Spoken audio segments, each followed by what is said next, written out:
Hey, home care partners, this is Coach Leslie. I wanted to talk today in regards to how to effectively handle unemployment claims when you have terminated an employee. Okay, so we're going to talk about again 5 tips for you as an employer on what you need to be mindful of when terminating an employee, so that if you get an unemployment claim from your state, you will know how to properly, handle that. But there's a couple of things you need to know as you're employing that employee, so that if there's things that are happening, if there's performance concerns, attendance issues, you're properly doing things. So step one is to maintain thorough, very detailed documentation. Always keep detailed records of your employees' performance. Example, if you had to talk to them, that's considered a verbal warning. So you want to document that in their file, that on this day spoke with caregiver XYZ. We discussed the following concerns and issues, and here's the action plan to correct them. That's written documentation in the file, which gives you a sequence of events. When did things start going disarray? When did things start turning around for the negative with their performance? Any disciplinary actions, if you've written them up on a warning, is this the first warning? Is this the second warning? So making sure your documentation is very detailed. Poor documentation can definitely make it harder for you to defend yourself with an unemployment claim, because unemployment is all about notifications, communication, laws, compliance. So they want to make sure as an employer you're competently terminating this employee. Step 2, know the legal criteria for unemployment eligibility. So each state has criteria for unemployment benefits. And this is an area I struggled with in the beginning of me running my agency. And sometimes it still gets confusing, but every employer has the ability to go online. You have the ability to have an account so that you can go on and look up their terms of employment. How does one qualify? So it says, but generally employees terminated for misconduct or violating company policies may not be eligible. So if your employee broke your attendance policy, or if they went to a client's home and they were very rude and treated that client poorly, that's against your company policy, which should be in your policies and procedures. Okay, it should be in the handbook. There are documents that employees should receive before you're actually sending them out to the client's home, because if you aren't properly onboarding them, unemployment could say, well, there's nothing in their handbook that talks about, this following performance concerns. So making sure you understand that some of these things need to be already in your policies and procedures. But going back to employees that are terminated for misconduct and violating policies, the law typically says generally, as long as you can prove it, those people aren't actually going to be eligible for unemployment. Step 3, respond properly to claims. So in the beginning, when I had high turnover, caregivers come in and out, and generally most of those caregivers were already on unemployment.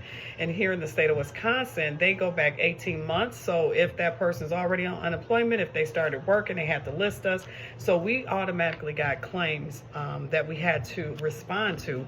And sometimes it gets overwhelming. You don't know if you did respond to this person. So making sure you are organized. If you have someone helping you in your office, if you have a receptionist, make that a task that you work together to make sure you guys are getting back to them. Delaying or ignoring those requests can result in the claim being granted automatically. So that's just like if someone sues you for debt and you don't go to the court hearing, all of a sudden you realize you got a garnishment. This is kind of like that for employers. If you ignore their request for information, they may reach out and say, okay, when was this employee's last date of employment? Can you tell us what their wages were? That requires you to stop and go back and look at all this stuff. But you have to, because remember, you're an employer now. So if you ignore those claims or provide inaccurate information, that could automatically grant that claim for that unemployment adjudicator.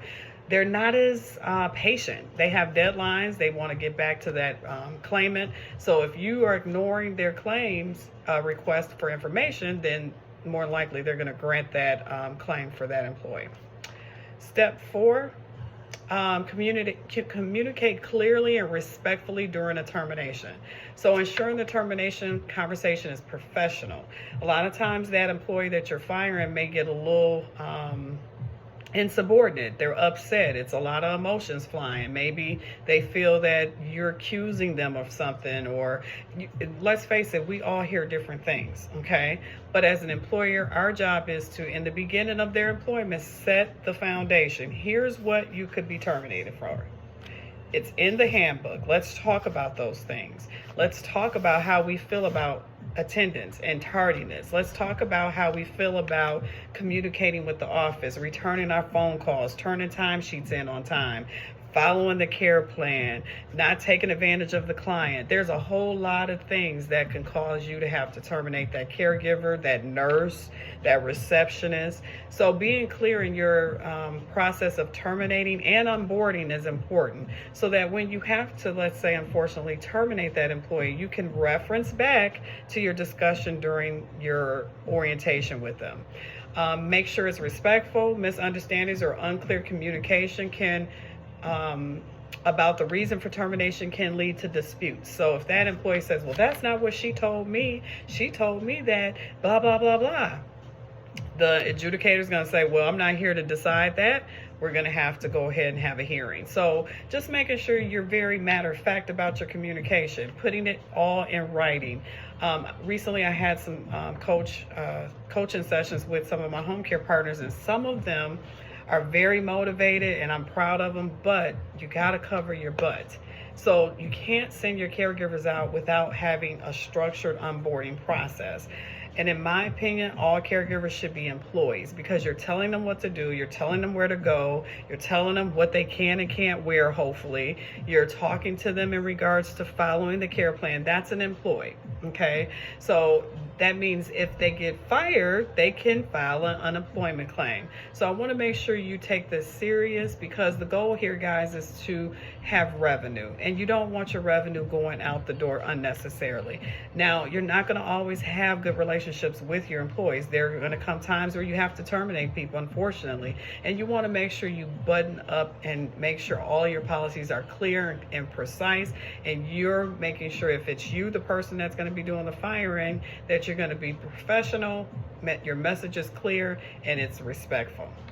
Number 5, seek legal advice and HR expertise if needed. So if you need expertise in areas where you're not sure if you can write someone up or terminate someone, you can reach out to HR specialists. There's, for example, with Paychex, our payroll vendor, they have an HR department dedicated specifically to the things that we deal with. So I've referenced them. You can reference your attorney if you have an attorney, but there are resources available to you. So don't panic.